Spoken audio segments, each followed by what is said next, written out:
Welcome to Dispatches from Shedquarters. I'm your host, Mike Lutz, and Jason. How's it going, buddy? Woo! Mr. Flair. Just got done rehearsal. So How'd that go? it's coming together. Good. Yeah, it's coming together. Yep. Everybody hitting their Q's and their P's and there's still a few missteps. We got 3 weeks to go, and got to iron out the lumps. But you don't want to peak too early. Exactly. So exactly. The best way to do it is peak second night. Yeah. Because, for me, for last year, Christmas Carol, I peaked on the last night. So, yeah, I suppose. You definitely don't want to peak on the first night because everything else is downhill from there. Exactly. You want to have a strong opening night, but you got to maintain, right? And for me, Christmas Carol last year, my shows got better as they went. Oh, okay.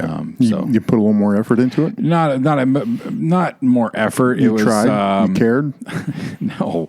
With Christmas Carol, my main part was Fezziwig. Okay. Scrooge's boss when he was younger. Oh, okay. And I notably have a big Christmas party, Fezziwig's annual Christmas ball. That was my scene. So there's a massive dance number. That's your scene? The Fezziwig Jig. The Fezziwig Jig. It's a massive dance number. As I've said before, I'm not very light on my feet. So I was going to say, you absolutely hate choreography. Dancing and choreography is not my strong suit, so I struggled with that dance for weeks. But the question is, do you remember it now? Hell no.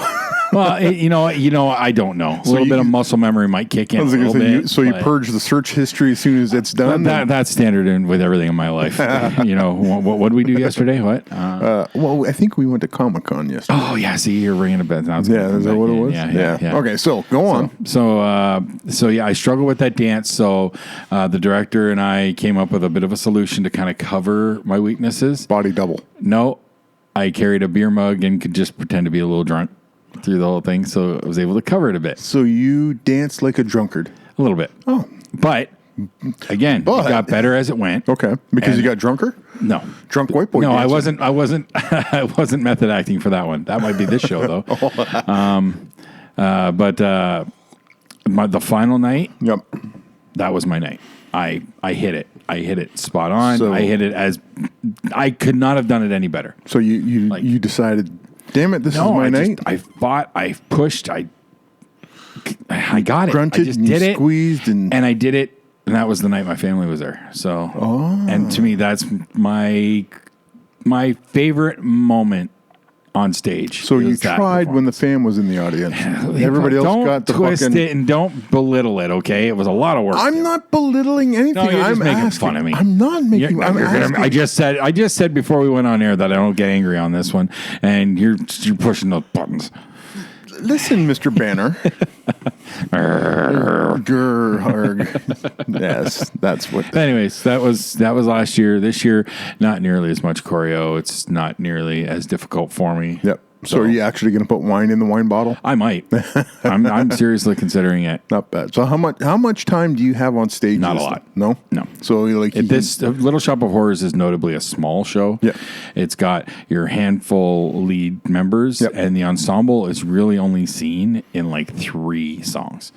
So are they the 3 songs, are they close together or are they spread out throughout the show? We're seen for basically the opening number. Okay. Or not quite the opening number, but right after it. Mm-hmm. And you don't really see us again until Act 2.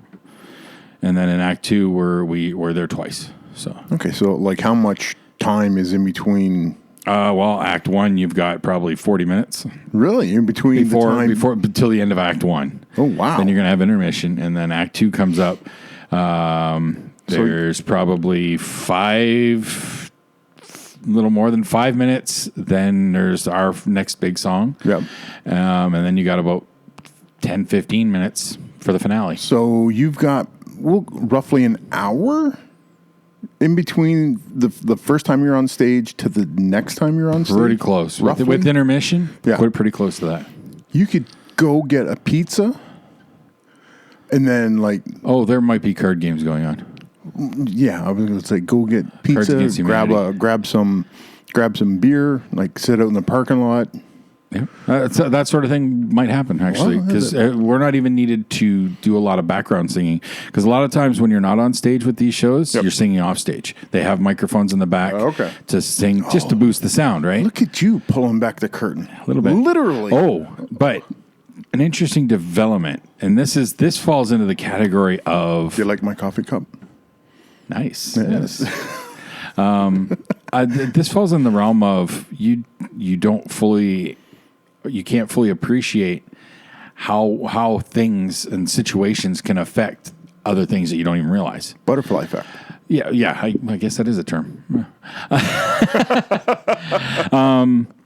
The school board strike. That's about the looming. That's trouble for you guys, isn't it? Well, because our performance space was at one of the high schools. Well, we are renting the space from the school, and it's the support workers that are going. So janitors and so on. Yep. Because of that, any rentals that have been planned and agreed upon have all been canceled. Oh, they have been canceled? They've canceled. Boom, done, gone. Yeah, because they don't know when they're coming back. If they resolve the strike, you have to start all over with the process. There's not enough time to worry about that. Nope. So they've already looked in. They don't have a new space just yet, but they'll probably have one this week. And then they're just going to be renting like stage equipment and seating and whatnot. And they're putting this together, and that's like, I think, a warehouse space somewhere. That's kind of cool. It's going to give them more leeway for total decoration. Yeah, because now they can add more plantness to the theater itself. Plantness. That's the best way I can describe it. That's the kind of thing that they wanted to do, but UCC some venues said, looked at, "Whoa, easy with our building." Exactly. Yeah. I've had that with wrestling shows as well. So, but whereas you're adding, we tend to destroy. So, that freezer. That's not the only thing. Oh, I'm sure there's been. No. There's been many hole driven into drywall. So they said by heads usually. Heads and they said, what was the last good one? UCC. It was me and Shooter versus Revelation. I think Rune went through the wall.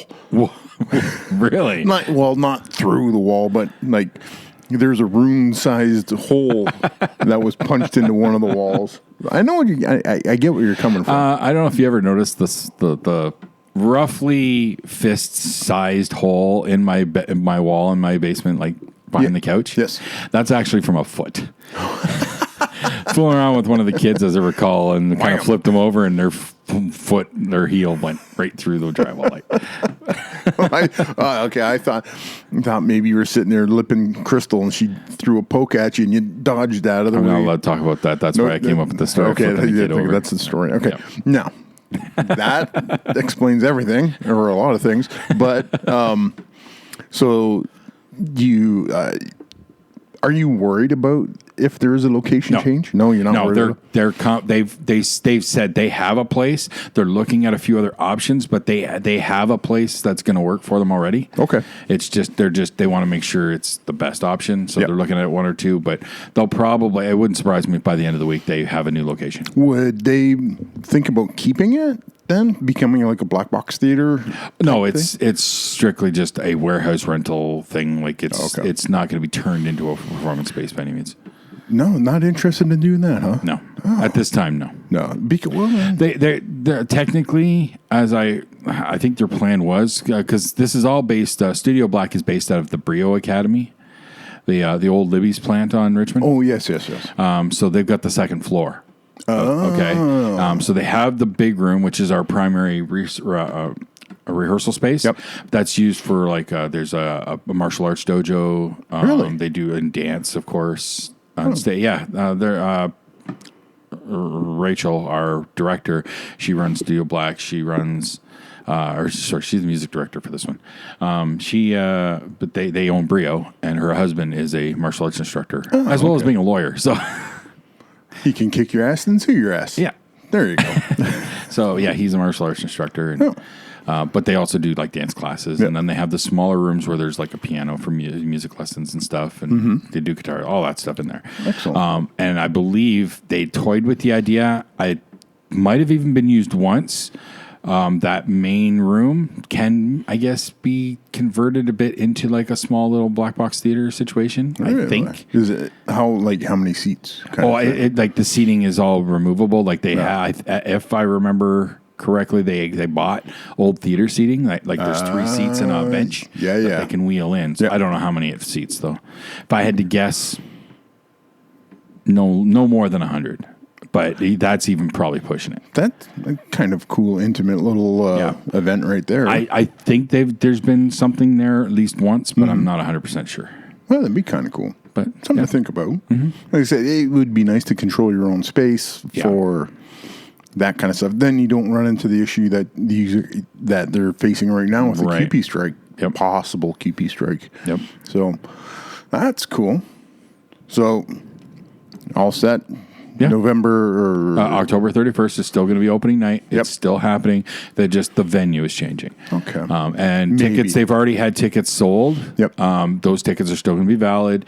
The only thing a small concern there is there was like you could choose seating. That's going to change, but they're going to try and accommodate as best they can with whatever layout they come up with. Semper Gumby, always flexible. Exactly. So that's cool. So yesterday, Saturday, we went on another adventure. We did. Was I there? Yes, you were. You drove. So yeah. It was kind of maybe an out of body experience for you. A little bit. Yeah. But you landed in the back seat. You picked me up. Yep. And we went to the London Comic Con in London, Ontario. Yep.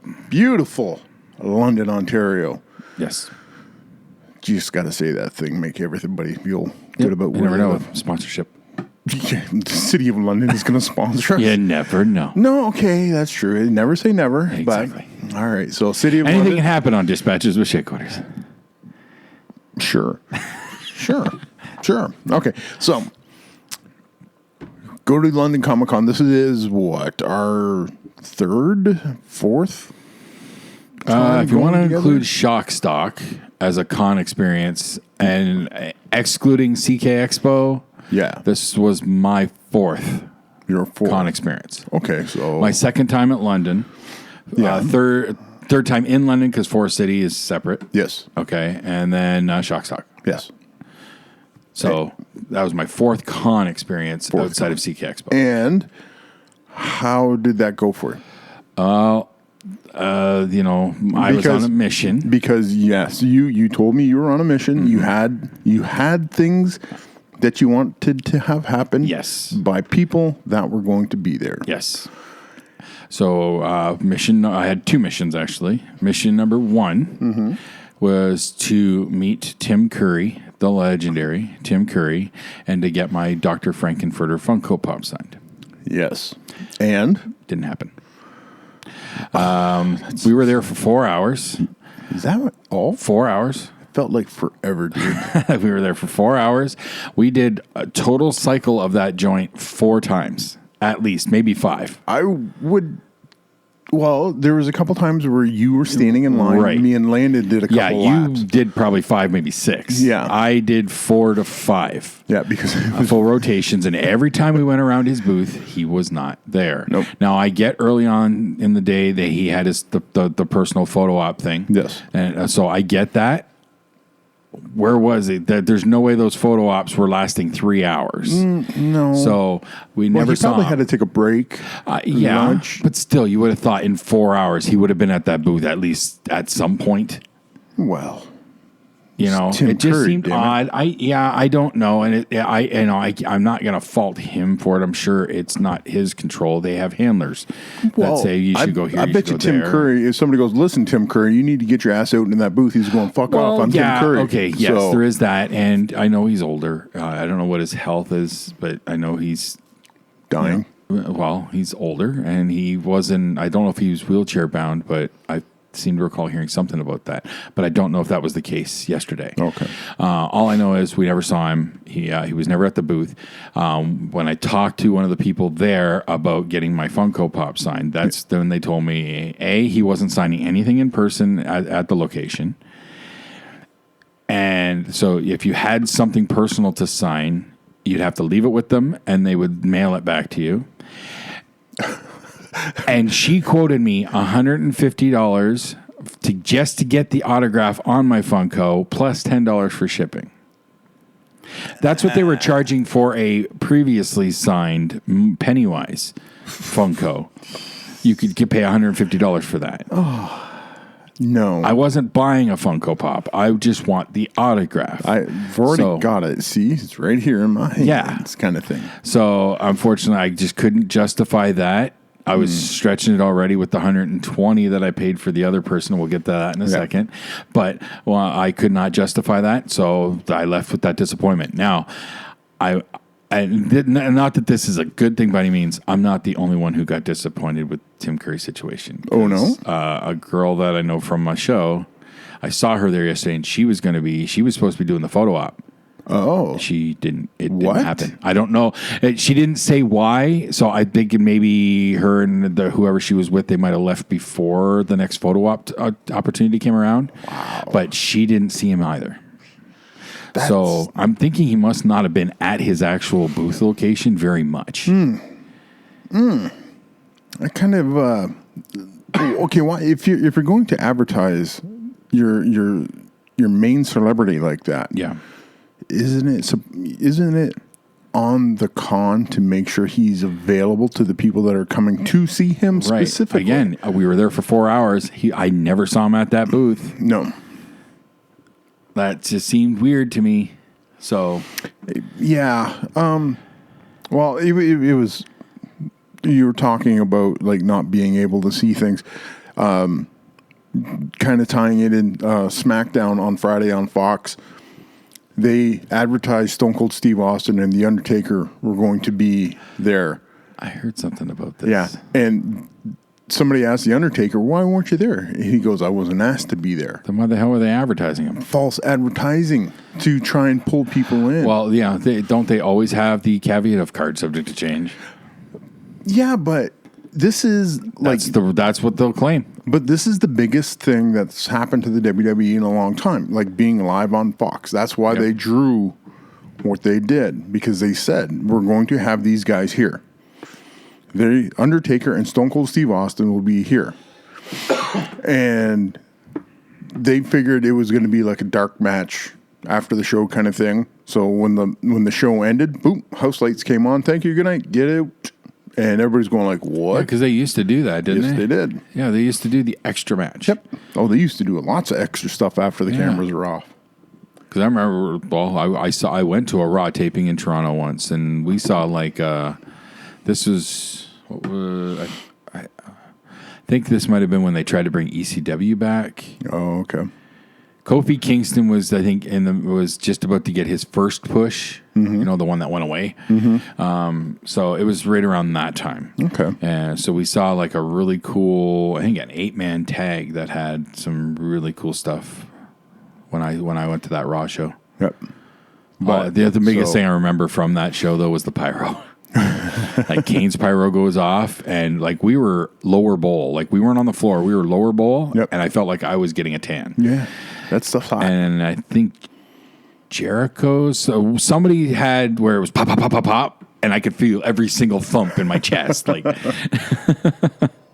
the main thing I remember. But it's the false advertising that burns bridges and makes people not want to come back to your shows. Yep. And not having your main draw, your main attraction available is it like you are like legitimately upset about not being able to talk to one of your favorite actors. I was really bummed out last night. I know. I'll be honest. I know. And they said whoever runs London Comic Con dropped the ball in a big bad way. Again, we don't know the details. We don't know. But yes, regardless, it does. okay. Yes. Even if you put a sign at his booth, Mr. Curry is feeling unwell. He is going to be taking a break. We will.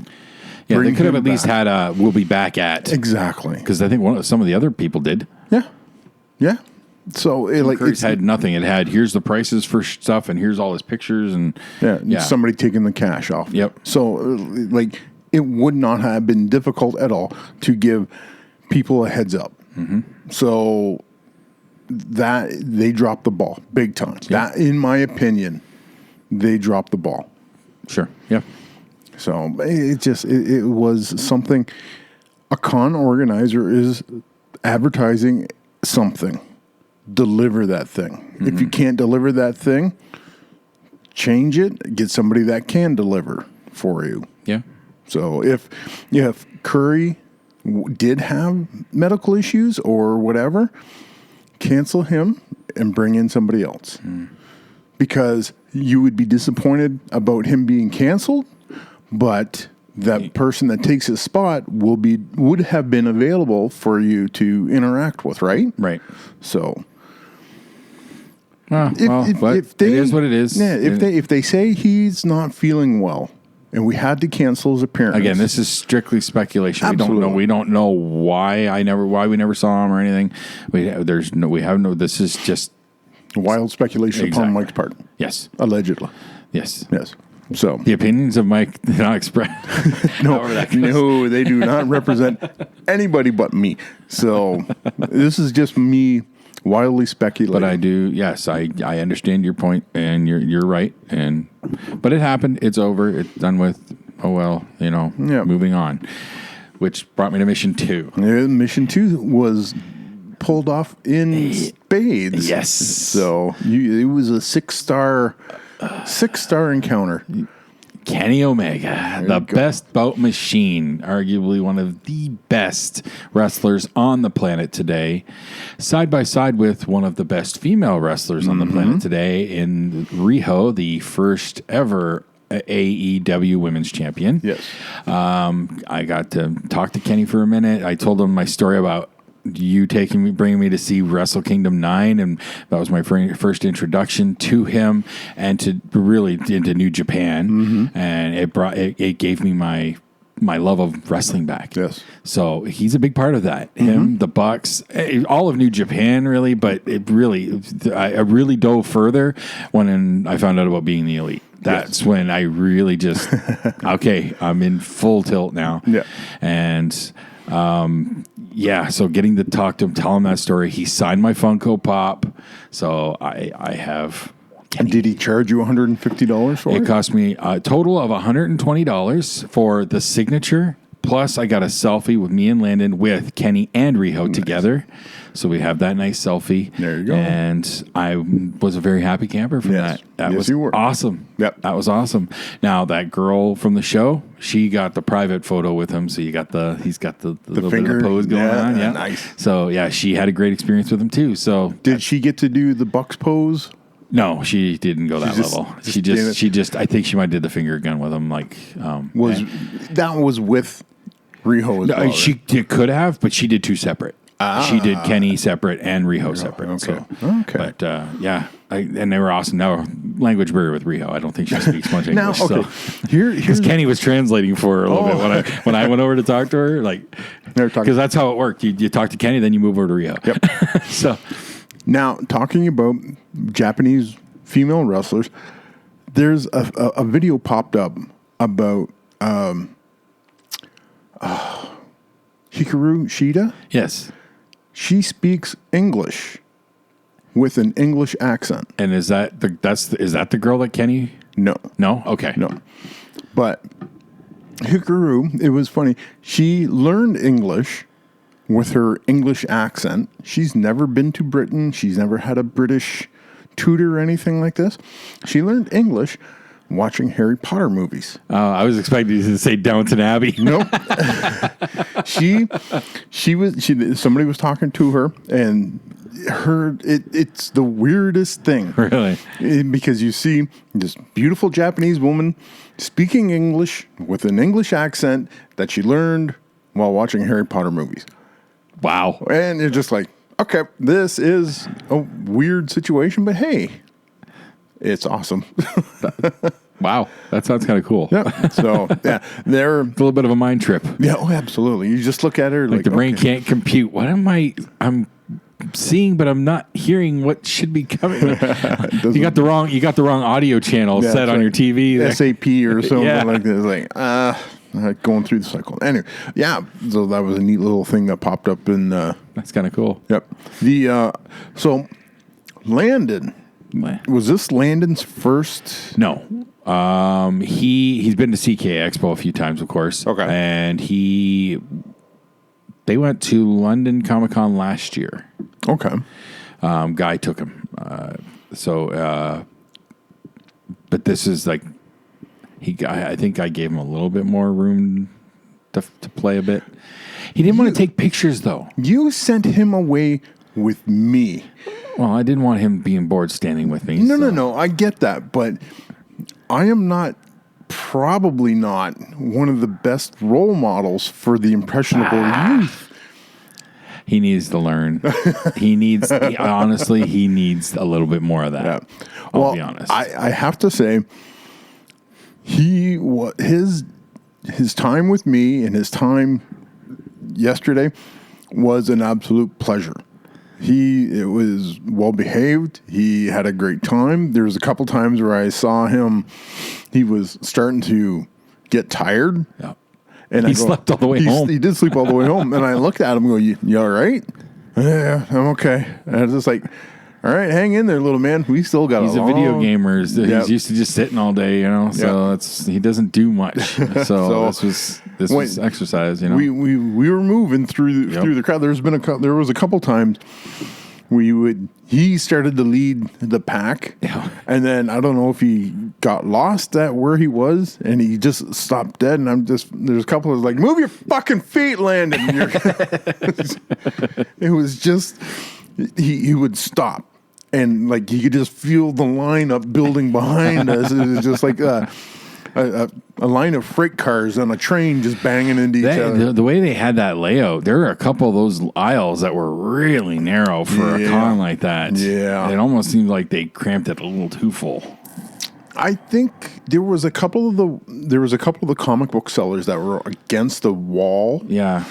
And their tables were pushed out more into the aisle. I think that's where a lot of those bottlenecks happen. Okay, yeah, that was definitely the worst areas. Yeah, because the aisles weren't wide enough most of the time. Yes, but when you got against that wall and those tables, they had to get room for those tables. That's when you said it narrowed up, and everybody.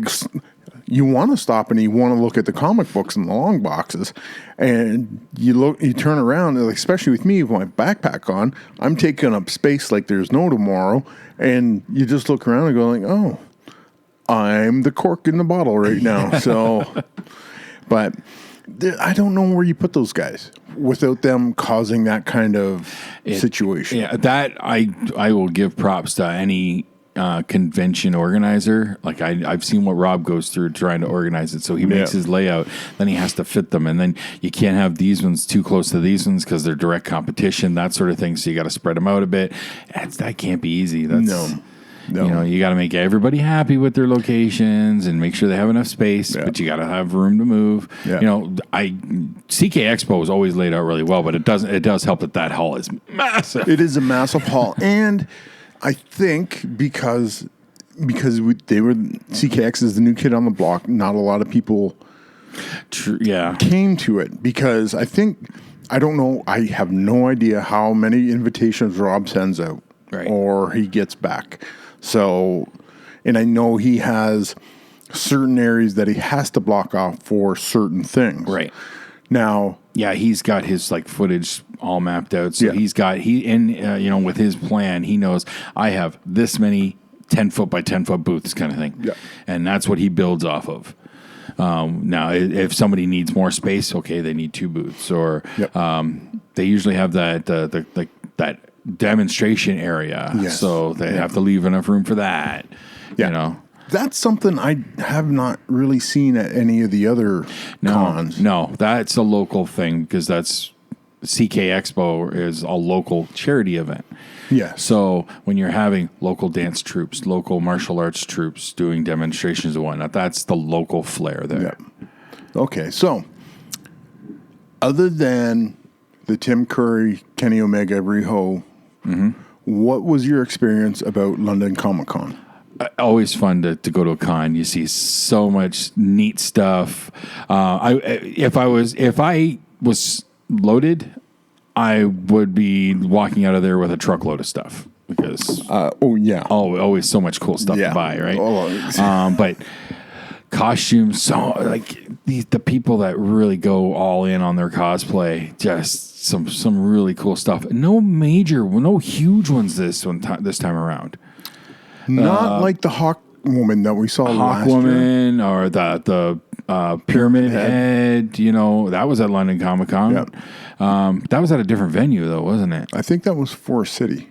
No, that was London Comic Con. That was the first year we went to London Comic Con as a part of the Madhouse podcast. I didn't go to that one. Was that just me and Rob? That was just you and Rob. But did you see Pyramid Head? I saw a picture. You saw the picture. Okay, so you weren't there for that one. Yeah, it was at a different venue. Yeah. Because it was a one-floor venue, and it was London. Oh, okay. It was London. I don't know where that was. Yeah. Anyways. But, no huge costume. But remember that one? I'm thinking I think that was a character from Dark Crystal. That one that the guy was walking on all fours on stilts. Yes. That was impressive. That was an impressive costume. Yeah. And I'm pretty sure that's from Dark Crystal, possibly the new series on Netflix. Yeah. Because look kind of like the ones I remember from the movie, but different. I'm thinking it's because the series I think is prequel. Yeah. So I think it might have been from that. Yeah. Like I said, there's still always a herd of Harley Quinns. Yep. And not as many. Not as many. No, this time not around. as many this time around. I only did see one Wonder Woman costume this time around. I didn't even see one. No. Yep, I did. Okay. I saw her wandering around. One or two Deadpool. Yep. But there was a lot of anime-based cosplay going on. Yeah. And is that Burnout from comic book cosplay? Or I don't know. I think it's just local flavor. Yeah. That makes sense. You know, and then, you know, when I held you guys up for that 15 minutes filling out that survey, that was all about anime culture. Okay. That survey was really all about particularly the anime community. Was that from University of Waterloo? University of Waterloo. They were there for science. FUR Science is their program, I guess. Talking about a little bit about the furry culture because there's a connection, and then but more so about the just the anime culture in general. What kind of how much of a fan you are but it really got into inclusivity and, you know, how do you feel the anime community reacts to LGBTQ and all that kind of stuff. There were a couple sections of the question I couldn't fill out. I'm not as steeped in the culture. You know, I go to a con once in a while and I watch anime maybe once or twice a month, right? So I'm not that big of a fan to have an opinion as to what do I think the rest of the community feels about this. Yeah. So I abstained from that section. But that makes sense. I answered as best I could. Why not? Yeah. No, it was for a good cause. It's for science, and they said I was entertained just by watching the spray paint guy in the booth beside. That was really cool. 3-minute art, and it was amazing. His creativity and his ability to make a blank canvas. You know what it reminded me of? That old show on Family Channel, Art Attack. Yes. Very similar because he'd do it so quick and you wouldn't quite be able to see unless you knew what he was making. Like you wouldn't know. You had to So there was a couple just landscapes that he did with like no characters or anything like this. It was just like, wow, some of that stuff is so sharp. Yeah. And again, I'm in the same boat with you. I needed about $1 million in my pocket because there was so many things that I could use this. Well, I couldn't use, but I wanted, yeah. And like I said, if I had the wall space, I would love to get some of the art and hang that stuff up. Yeah. And when I was there, I had a great time just people watching. And and looking at some of the names of some of the booths, I think I pointed out the one to you. There was a comic book guy, and the name of his shop was Macy. Macy Has Issues. Yes. And I got a hell of a chuckle out of that. So it's creative. It's creative, and it like I'm talking about it right now. Yeah. The day afterwards, I'm going like, okay, that was funny and that was pretty smart. So that poor tattoo artist booth being right in the next room from the Start.ca was a sponsor there, so they were giving away tote bags, but they had the test your strength, hit the mallet, ring the bell ringer thing, and it was literally 20 feet away, and it would scare anybody in that room. You would jump every time they hit it because it made an awful racket. Yep. And like you said, they would jump because they can't see it happening, but they can only react to it. And I'm not getting on that dude's table for him to tattoo me if he's going to be jumping. The girl at the next booth over, she was saying like, yeah, this is going to drive me to drink. She's like sitting there, talking to people, whatever, and then either on her phone or reading a book or something. And then, I still wanted to steal that one sign off her booth. That was the 10 cent fun house. Oh, yeah. With the clown. I went, I want that so bad. I was just trying to figure out how I could pop that off there without getting tackled on the way out. So. Oh, yeah. Who could have had Landon run a distraction? And I can't find my mom. Start Naruto running and throwing those plastic ninja stars. Yeah. I haven't gotten any serious flack on it. See, you could have gotten them a real. But Crystal did say, those things are actually kind of sharp, right? I'm like, that's all right. God, helicopter moms, stop. That's what Crystal said to me. So, but they haven't said anything else. Landon got home and apparently went to his friend's house right away. Didn't even tell a guy that he got them. Nice, good play. He saw the headband. Yep. But when I'm talking to a guy and he goes, yeah, so Landon got that headband and he got these little plastic knife things from Naruto, and he's like, I didn't see those. You're not gonna if he's smart. So there's nothing wrong with that. The main thing is he's got to make sure he puts them up where the smaller kids, like Angel's kids, come around. We don't want them getting into them. Yeah, so that's true. He's just got to be careful of that. That's how you teach a kid responsibility around tools like that. Exactly. So it's. I almost walked out with a knife. You were eyeballing. You were. What'd you say? The only reason you didn't was because it didn't have a sheath? I don't know if it didn't come with a sheath or not. If it did, it would be sitting around at this table right over here. But I forgot to ask. But it was just a gorgeous looking knife. And I'm just like, ooh. For those of you who don't know, Mike has a bit of a penchant for sharp objects. I do not. Really? No. How many do you own? Not enough. There's a character in one of the books that I read. He's called the Bloody Nine, and he has a saying, as you said, you can never have enough knives. I identify with this guy. He's my spirit animal. He's my spirit animal. Yeah. So it's like this guy wrote about me. So, and no, it was just part of the collection. And I'm thinking machete. Yeah, the coat. Yeah, not to that level yet.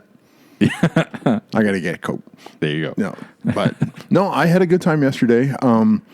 For being surrounded by people, and it really wasn't that bad. Like I didn't get run into as much as I was expecting to. No, because I hate when people are especially looking down at their phones, and they run into you, or they're looking down at their phone, and they stop dead in front of you. I actually didn't see a whole lot of that. Didn't see a lot of people walking around with phones, like looking at their phone. You could see them sitting off to the side and whatnot. Yeah, but didn't see a whole lot of people walking around just looking at their phones. No. So that's nice. People were in the moment. Yeah, that's the thing, and that's one of the reasons why I didn't take a lot of pictures. I didn't take a single picture. I took 3. Yeah. Well, they said you had me take a picture of you with the 2 weeping angels. Yep. The Kenny selfie. The Kenny selfie. Yeah. And I got one more. One of Landon when he got his headband. I think so. Yeah. Yeah. That's it. Yep. Yeah. Yeah. No, I just Landon didn't want, like, I'm saying, like, if you see anybody, any really cool costumes, want to get a picture with them, just say so. He never wanted it, but it's all here now. No. It's I have the memories. Yeah, as short as my memory may be, I will have flashbacks and I'll remember the experience. Yep. No, I enjoyed it. Yeah. Maybe it's just big enough, small enough where I don't know if I could do Fan Expo in Toronto and still have the same experience. Probably that scares me. Just like San Diego. Yeah, it's just so many people. When I'm rich, I'll try it. But if I'm rich enough, I'll have like an entourage to clear the path for me. That one girl, she was dressed up like the Christmas tree. Yeah, she had her. That gives her a wide berth. Literally a force bubble around her. Yep. She could move, and people she was actually had probably keep 3 to 4 feet wide. Yeah, she had a minimum distance where people had to stay away from her. Yep. So, which is smart. So I'm thinking like, giant hamster ball. Yeah. That Hawk Girl costume from CK Expo last year, she had a handler to clear space because the wingspan was so wings impressive. Were incredible. Yep. But yeah, the all in all, great time. Yeah. I can't say I'm looking forward to next year because I just played this like a day at a time kind of thing. Oh yeah, you never know. And like I said, there has to be a draw, right? Yes. It has to be the right people. Yeah. This happened to be, Tim Curry and Kenny Omega. Yeah. I just wanted to go because none of that was interesting to me. Last year was Ralph Garman. I had to meet Ralph. Yes. And then for this year, this was for you and your excitement on Tim Curry and Kenny Omega. I'm just like, okay, I got it. How is you don't have excitement for Kenny Omega? Why would I? It's Kenny. Okay. You're not a fan? I'm a brother. Well, yeah, I guess. Yeah, you have a different mentality for that. I get it. So okay. I didn't think of it that way. No, I enjoy what he does. I also enjoy what I do. Sure. But he said he managed to get himself into a fantastic spot. Great for him. I can't. I'm not going to get excited about. You'll have your 6-star match with Nick Jackson next year, and then you'll be on Meltzer's radar, and then you'll be behind the table next year. Not gonna happen. Not gonna happen. You were taking notes from All Elite Dynamite, right? When Nick had his big run, took out all 3 members. When his time to shine came in, right? I'm just looking at him going, dude needs to slow down. That's way too fast. But I did recall when, speaking of Dynamite, when Kenny got into the ring, and I had forgotten how fast Kenny Omega is. And when he tagged in and he started to do stuff, and I went, whoa, damn, slow down. You're like, wow, he's fast. And I'm just like, oh yeah, that's right. He does this. That's what his thing is. Yep. So it's just like, whoa. He can put on the gas when he needs to. It was amazing to watch him do just a little bit of stuff that he got to do with Jericho and one of the LAX guys. Yeah, I don't know if they can use that name. No, they're just right now. I think they're just going by their names, Cortez and or whatever. I don't know. Cortez and Santana. I don't know. Santana. Yeah. Okay. Yeah, but I'm not familiar with them. I remember the original LAX. So well, yeah, there was kind of. Yeah, it's a name that passed down, kind of like Bullet Club. Well, they did like OGs, I think they were calling themselves over there. I heard about that storyline and all that. But do you want to talk about Dynamite? I think people, I don't know how they take to us talking about a lot about wrestling, but it was a solid show. Let's just say that. It did end up beating NXT in the ratings. I'm not surprised. Big time. Not surprised. And so they've got to hit it on their hands. Yep. Now, can they maintain? That's the trick right there. You have to be able to continue to do what they're. Let's see how the ratings look in a month or two, and then we'll know. Yeah, because if they take a massive drop, they've got that first that out of the gate boost, and then they captured a certain part of the audience that WWE is ignoring right now, which is the 18 to 35 male market. Okay. And for all the ratings that came in, they're talking like it went up as the show went on in that specific demographic. So they know who they are targeting, and they want to keep those people. And like Dave Meltzer was going like, the wrestling fans didn't go away. They just stopped watching because they didn't like what was being on TV. Now, they've got, yeah, exactly. So they've got something now with AEW and Dynamite that on free TV that will go probably start drawing people back. Oh, it worked for me. Yes, so absolutely. I really dug that show. There was the last 15 minutes of that show was incredible. Mm-hmm. And the introduction of Jake Hager and the development of that new faction is just like, okay, I have to watch next week. Jericho has a crew. Yes. So, which works out rather well for Jericho because he doesn't have to do all the heavy lifting anymore. Yep. So that's it's on, and you know he can do the heavy lifting when he needs to. Yeah. But he shines the most on the mic. Oh yeah. Yeah. There is not too many guys left in the business that can work the mic like Jericho. And he's one of those guys that can have the crowd in the palm of his hand, whether he's a heel or a face. He can instantly get them back on his side at any moment. Absolutely. Yeah, there's not too many guys that can do that. No, it's the old-fashioned talk them into the building. And Jericho... He's got that. He does that better than just about anybody anymore. Yep. And I'm looking forward to where they go from here. Yeah, me too. Yeah. The... what was I going to say? I have a question. You have a question? I have a question for you. Okay. Actually, I have a couple questions, but this is part of the new segment. Okay. Mike asks Jason questions. Sure. That's a terrible name, but that's what we're going to go with. All right. They're hypotheticals usually, and that's fine. Usually hypotheticals. All right. Let's just say... You got a look in your eye that has me a little worried. All right.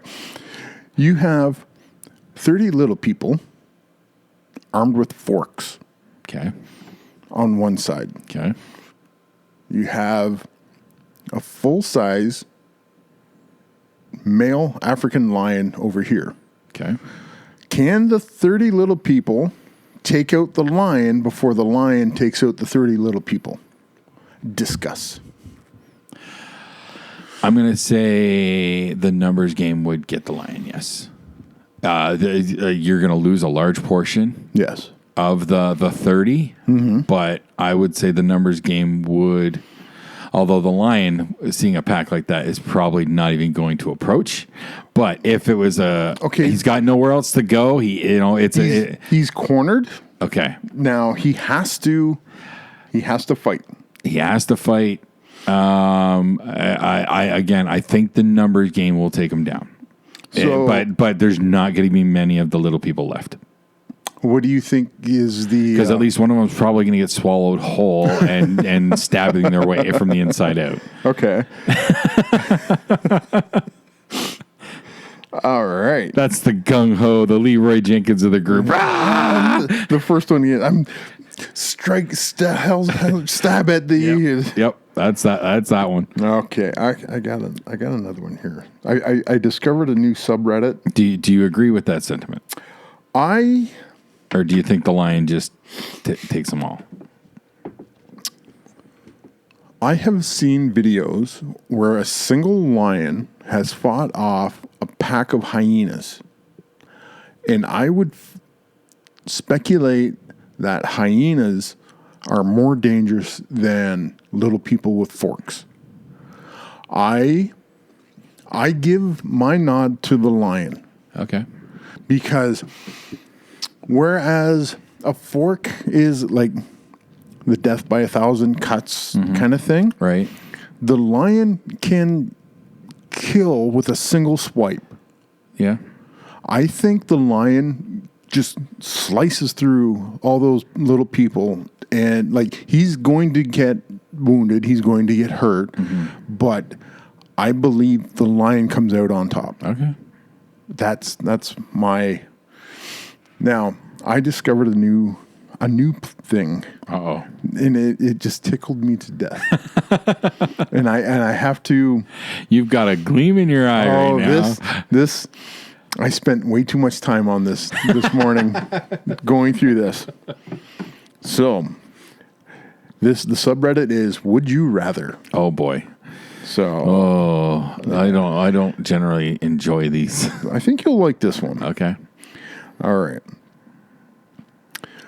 Would you rather Morgan Freeman gives you the most touching, soulful speech about your life and accomplishments at your funeral, or Evel Knievel comes back from the dead to jump 40 buses with your casket in a sidecar on a motorcycle? Oh, Morgan Freeman, hands down. Really? Yes. Really? Yes. Why? Because it's Morgan Freeman. It's the voice of God. If he could make my life sound interesting. But, okay, both myself and Mags chose Evel Knievel. Really? Really? You just want a spectacle. People are going to remember this. People are going to remember that. People are going to remember Morgan Freeman talking about my life. I would imagine if you get Evel Knievel to come back from the dead and he jumps 40 buses, that's going on pay-per-view. That's making highlight reels from now till forever. Your casket with your probably a picture of you on the front with thumbs up in a sidecar with Evel Knievel jumping over 40 buses. That's something to remember. That's not what I want for my funeral. No? No, I want not? I want a more intimate setting. So it's going to be like Morgan Freeman. Okay, with the Evel Knievel option, people are tuning in to watch Evel Knievel jump buses. They don't care who's in the casket. Doesn't matter. You know. I care. Your family knows. I care. I want it to be the funeral situation should be about the person in the box, not the guy jumping the buses. I don't take risks. That doesn't. But fit this me would at be the all. perfect time for you to take the risk. Yeah, no, that's not. You've lived a life of mediocrity up until this point. Now, when you are finally dead, you get to be the spectacle. That's not me. That's not me. once be the spectacle. Okay, my life centers around movies and TV shows. Morgan Freeman is a part of that world. He is God of that world in multiple respects. Yeah. Therefore, he's going to always be my first option. All right. Okay. I Here's a good one. Would you rather have a full set of other people's teeth or only 7 of your own? Ooh, I'm already partway there. Other people's teeth. A full set of other people's teeth or only 7 of your own? I'd probably go with the full set. Full set? Yeah. Okay. Yeah, having a full set of teeth is a plus. Okay. You know, I've got a few gaps right now. It gets a little tricky to eat certain things. So. Yeah, you're preaching to the choir, brother. There was. It doesn't matter if it's other people's teeth. I'm sure they were clean and sterilized long before they ever got to my mouth. So maybe you never know. I ain't buying them from the back of a van in an alley. You don't know that. That wasn't part of the question. Okay, so that's true. I'm going to assume we're going through a reputable dentistry situation here. Oh, okay. Okay, this is a strictly Canadian one. Okay. Poutine. Always poutine. Would you rather be forced to watch Caillou for 96 hours straight? Fuck no. Or have I don't care what the other option is. theme song stuck in your head for the rest of your life? Oh, dude. Since the other one has a definitive timeline, I'm going with that. 96 straight hours watching 96 Caillou. straight hours. Because then it's over and it's done with. I'll need lots of therapy. I'll need it. Can I watch it in a rage room? No, it's not. You have to sit in a comfortable position for 96 straight hours. I'll probably sleep through it, but okay. No, you have to watch it. As soon as you fall asleep, it starts right over. You're killing me. But I'm still picking that option. Having the theme song. No. That theme song. Just get it over with. Rip the Band-Aid. Get this 96 hours over with. Damn it. God damn it. I fucking hate that kid. Oh, I know. You brought up something something interesting I wanted to share. This kid, Jack, friend of Xander's, he's in the show. He's part of my baseline. Yep. You know, he's had a couple stints working at Disney. Oh, okay. As he sold in one of the shops. I think he briefly did a character thing or something like that. He's done it a couple times. It's like an internship thing. Oh, okay.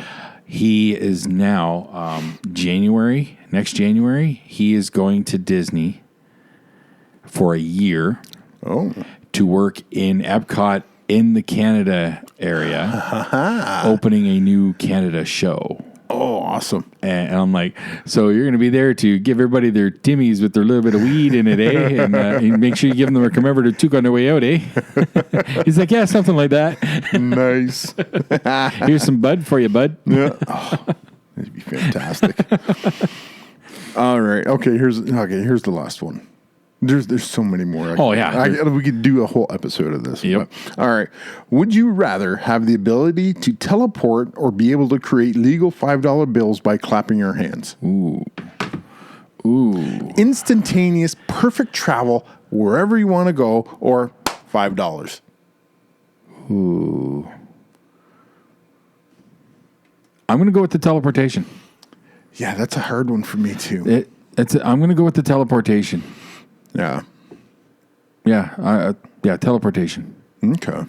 Because you save a lot of money. Yes. On transportation right off the bat. Yeah. But teleport somewhere. No, you cannot teleport yourself into a bank vault and rob. You didn't say that. I just have the ability. Okay, there's rules of teleportation that are universal. No, there isn't. Yes. It wasn't in the question. No, okay, there wasn't in the question. Your exact words were instantly teleport anywhere I want. Those are your exact words. I want to go to Fort Knox. Just one brick. Just yoink. I was like, what the what? All right. I know that's not a nice thing to do, but hey. That goes against the morals of theft. I can teleport. Go ahead, try and catch me. Okay. Speaking of last week's episode. You were grounded by your father. Yes. Was there repercussions from your mother? Yeah, I'm grounded even further. A full month. She grounded me for a full month. She got you for a full month? Yeah, I'm not allowed on the computer for a month. Damn it. Yep. Because that's how they used to ground me back. Good thing she doesn't listen to the show. Then I'm kidding. You're technically on the computer right now, but I know. Ooh, I know that could be a problem. Yep. Yeah. Because that hurt. I was an only child. My best friend was my Commodore 64. When I got grounded off the computer, that hurt. That hurt. Give me Jimmy back. So, all right. But yeah, she did. She texted me back. Yeah, your dad's right. You're grounded for a month. No computer. Mom. But Ma. You're an only child. I have a half sister who passed away. How long ago was that? Oh. But you were the majority of your life. Yes, my half sister lived with her mother, and we weren't super close. Yeah. All right. That explains a lot. Yeah. Yeah. Just being all selfish and shit, like an only child. A little bit. At least. Yeah. A little bit. I know. I can tell. I can see. But got anything else coming up? Nope, that's it. The big thing is the show and getting ready, just prepping for that. Just get through that. If you can find a venue. Look at the future. Well, again, they're going to have that sorted out. we're now into Halloween season, so yeah. got to watch lots of horror movies. Oh, as part how's of that going? The other pod. I haven't watched too many, but a couple of the first ones we had on our list, I've recently rewatched already. Yep. So I'm giving myself a pass on that because they're still fairly fresh for me. Yep. But there's going to be some new ones. I'm actually hoping to watch one of them tonight. So what are you going for? The Deaths of Ian Stone. It's called. Okay. I think that's the first one I need to look at. So. I listened to that episode of the Madhouse and I was like, ooh, that sounds like fun. And then I went, no. A lot of people do that, right? So, well, I get that, and I'm probably going to watch a couple more horror movies. You kind of have just to, because it is the season that it is, right? And what was it? Fall season is Brigden Fair. That's one of the things I was going to ask you. Have you ever been to the Brigden Fair?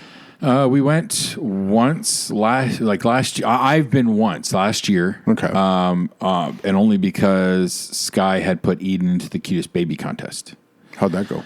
She didn't win. But did you Nancy Kerrigan or Tanya Harding the winner? Crystal wouldn't let me. Okay. I had the lead pipe. I was all set. Leave her at home. She's dragging you down. She's a bummer, man. But that's the only time I've been there. I can get away with it. Because, like you said, she doesn't listen to the show. She's not going to give me shit for me bagging on her. Yeah, but she might stop making baked goods for you if she finds out. Son of a bitch. Aha. No.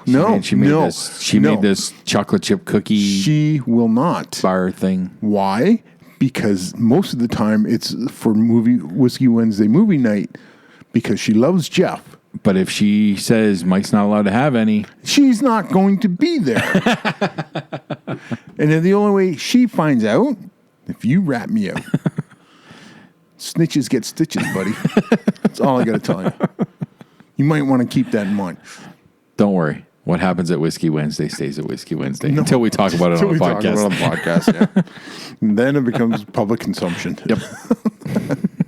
Oh, wow. But I think we're supposed to have a Whiskey Wednesday this week.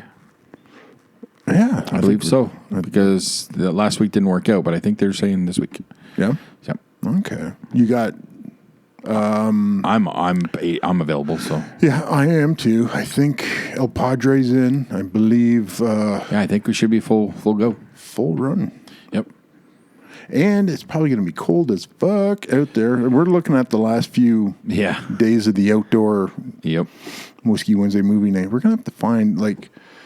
I still think we need to all chip in and rent a building or something. That way, we can have all kind of room for activities, and it's warm and what am I'm the way you said that. I'm picturing a TV show or a movie. Somebody was getting like a new place, and look, we have so much room for activities. Step Brothers. Is that Step Brothers? Yeah, Will Ferrell and Charles C. Riley. See, I've only ever watched that movie once. Yeah, so many people go on and on about it. I never watched it. It was just that one scene when they put their bunk beds. They put the beds together. That was in the trailer. Yeah, that's the only time. And I said, okay, this is, as far as I'm concerned, this is the best line of the movie because this is the only one I'm going to use. And they said, we have so much more room for activities. It fits with a lot of things. Yeah. And everything else about that movie is completely forgettable. Again, I watched it once, but so many people go on and on about it. Okay, well, tell me about it. That's just it. I watched it once. Because it's completely I know forgettable. They talk about doing some sort of like high-end like party thing, Prestige Worldwide, I think was what they were calling it. But I couldn't tell you anything more than that. No, who gives a rat's So- ass? They said they've beat their own dead horses. The only to movie death. with them that I'll watch regularly is Talladega Nights. Yes. That one's the only one that still works for me and it still makes me chuckle. Yep. I won't even consider looking at Holmes and Watson. No. I'm staying away from that pile of crap. As soon as I saw the first trailer for that, I was like, I am never going to see a second of this movie because it just looked horrible. Well, okay. So you remember my massive rant, my article and everything about that Locked Up movie? Yes. Okay. That was on Netflix. Oh. Netflix said no to Holmes and Watson, but said yes to Locked Up. What does that tell you? Netflix that notoriously buys everything. Yeah, to keep it away from Right. HBO and Prime. Yeah, yeah. Like Will Ferrell had his window of opportunity, and he's really desperately trying to keep that window open. And it just it's not working for me. Yeah, there's only a couple Will Ferrell movies that I go back to. Ron Burgundy, the first one, Yes. Anchorman is one. That was on TV, actually. I caught the end of that. Yep. That and Talladega Nights, those are the main two. I'm sure there's probably one or two more that slip in there, but those are the main ones for Will Ferrell that I will watch regularly. Yeah. But Now I'll take his SNL highlight reel. oh yeah, all day long. yeah. Some great stuff there. Because that was not just his stuff. No. Because he was part of the ensemble, and somebody else was making good stuff for him. I think he's a one-trick pony, and Pretty close. And he said he just run his course as far as I think, in my opinion. I for the most part I agree. Yeah. I've always heard good things about the more dramatic piece that he did, Stranger Than Fiction, where there's somebody narrating his life and he can hear it. I'm completely unaware of that one. It's a lot of people talk about that as one of his best, but it's funny. It's a dramedy, I guess you could say, but it's a lot more dramatic than funny. Huh, okay. And apparently it's really good, but I've never actually watched it. Huh. I would say I might watch it, but I would also be lying profusely. So you'll have to give me a report. Someday I'll watch it. I am reading a good book, though. Yeah. It's kind of interesting. It's called The Lords of Chaos. It's about the rise of the satanic black metal bands in Norway and Sweden. Oh, yeah? These dudes are just fucked and burning churches and desecrating graves. Holy shit. Oh, yeah. Yeah, that's what these guys did. So they're not just playing the part, they're living the part. This is how they proved to themselves, to each other, how into the scene that they were. Remember how you were saying, you said you didn't listen to the Movie Madhouse podcast, you lived it? That's what these guys are doing. And said it was a series of almost one-upmanship with murder and church burnings and stuff like this. It was just nuts. It started in 90, and it kind of built to a head around 93, 94.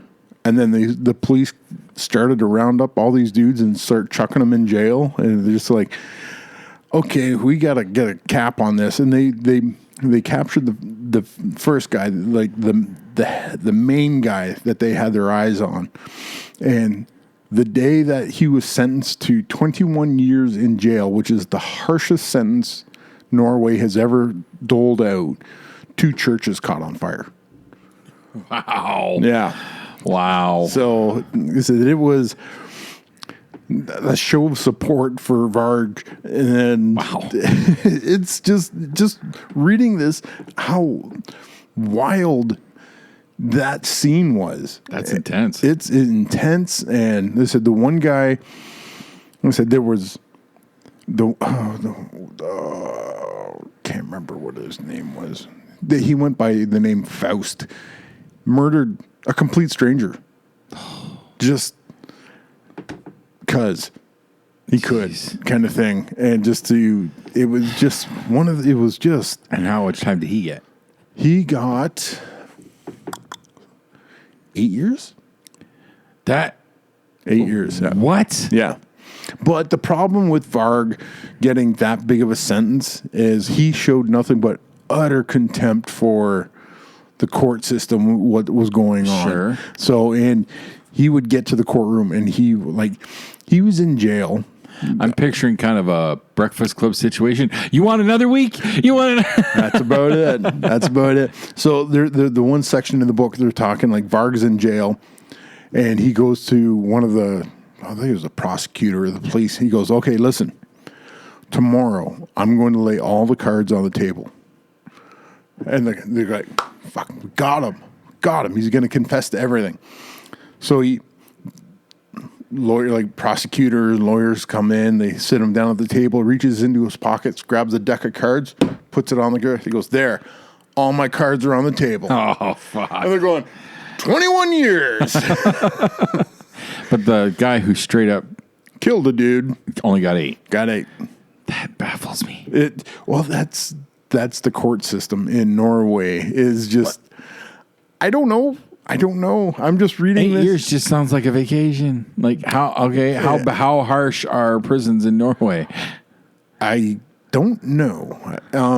I can only speculate. Is it just like a cold open hole in a wall on the side of a mountain? Then okay, I get it. But if it's like any other prison that we're familiar with over here, I don't think it's as harsh as what's over here. really. Really. I know because they were talking about some of the guys that were arrested for church burning and grave desecration. They got like 2 or 3 years in minimum security kind of thing. And it was just, Do you think it's the Norse roots?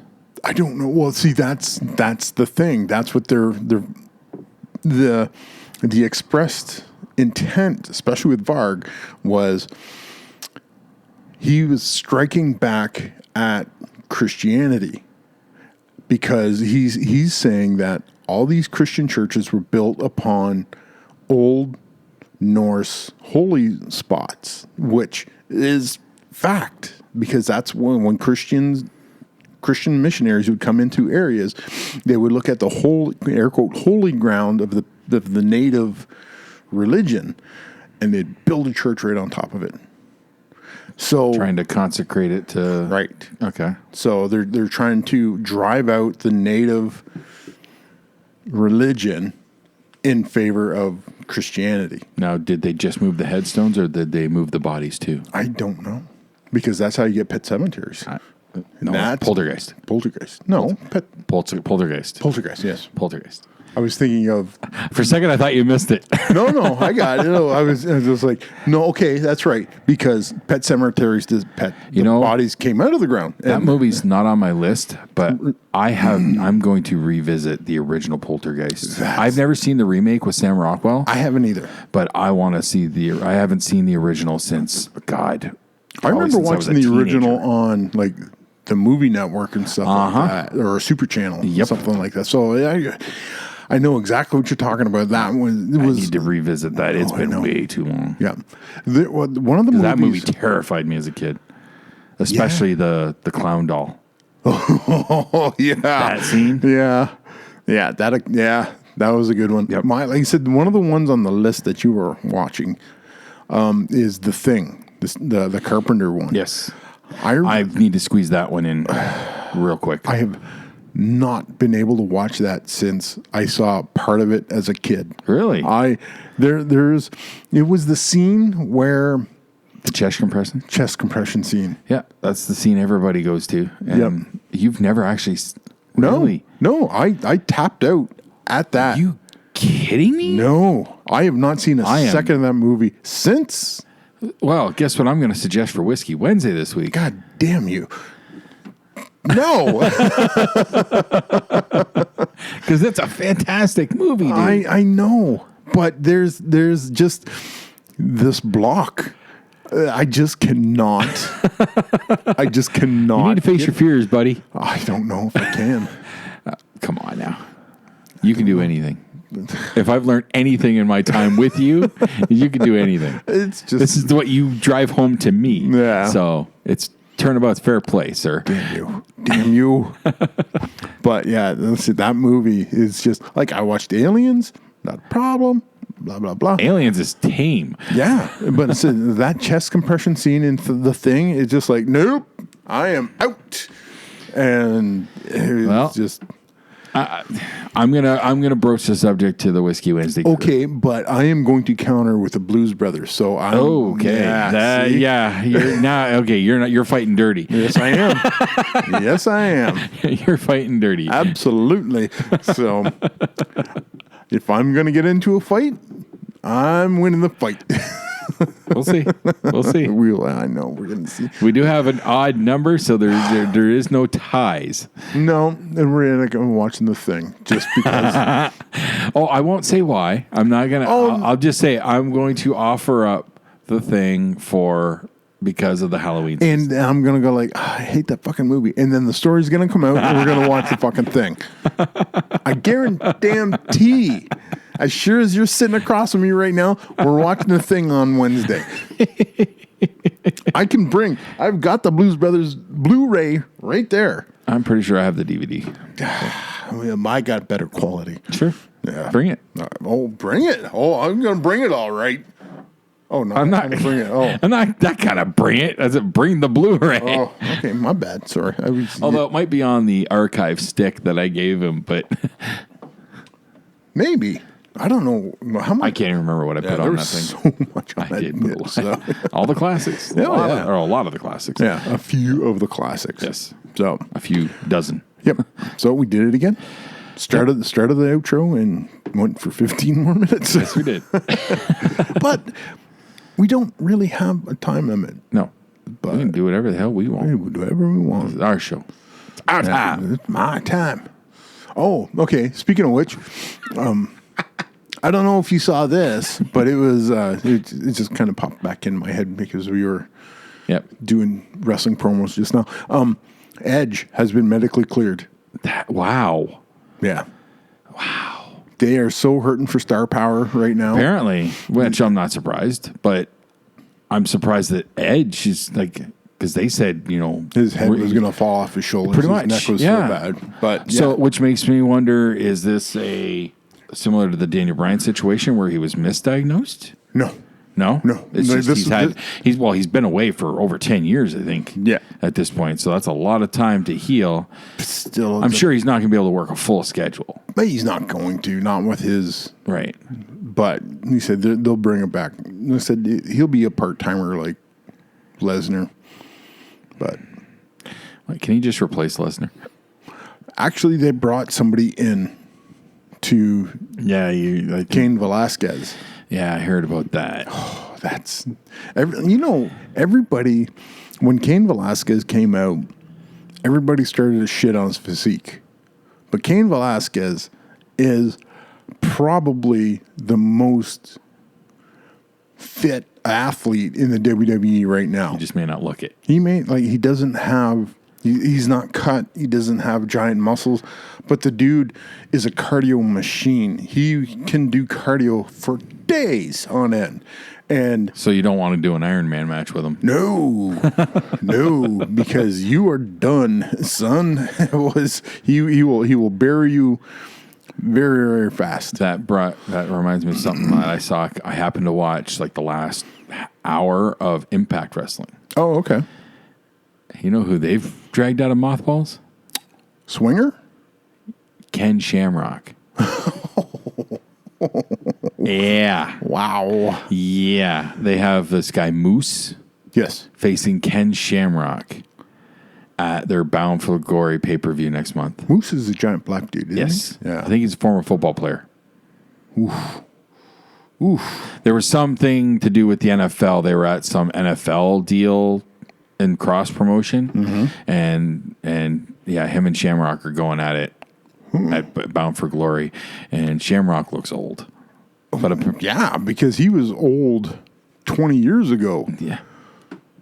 Ooh. He was like the first TNA Impact champion, I think, when NWA TNA first started.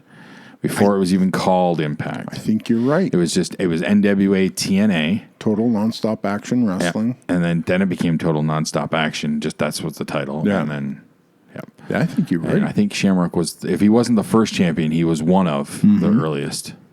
Because I would think Jarrett. That's where I'm not sure if Shamrock was first or if Jarrett was. My money would be on Jarrett. Yeah. Because it was him running that show at that time. That was his playground. Daddy would let him play. Oh, yeah. But anybody that has wrestled in the past and is medically capable of wrestling now is coming back, which is kind of terrifying if you think about it, because some of these We guys may witness a death in the ring. Oh, absolutely. Absolutely. Somebody's takes a bad bump, their heart explodes. Oh, just Edge's head falls off his shoulders. Is like he's talking Takes about a hard lariat. Pop! his. I don't know who he would put Edge in with for a program. AJ? Maybe that'd be the safest. You can work forever with AJ and not worry about getting hurt. Probably. I can't think of. I can't see him going up against too many of the younger guys at this point. No. Definitely not going to get up against Brock. Oh, hell no. God, that would be a fucking murder. I don't know. But, what do you hear? Shecky! Shecky, shut up. He's whining. Oh, yeah, he hears us. Yeah, why are you guys doing down there? Anyways. Why are you guys still talking? Yeah, no, shut up already. Speaking of shutting up, so for another week at Dispatches from Shedquarters, this has been Mike. And Jason. We will talk with you next week. Bye-bye. I got to find the thing. Shut up.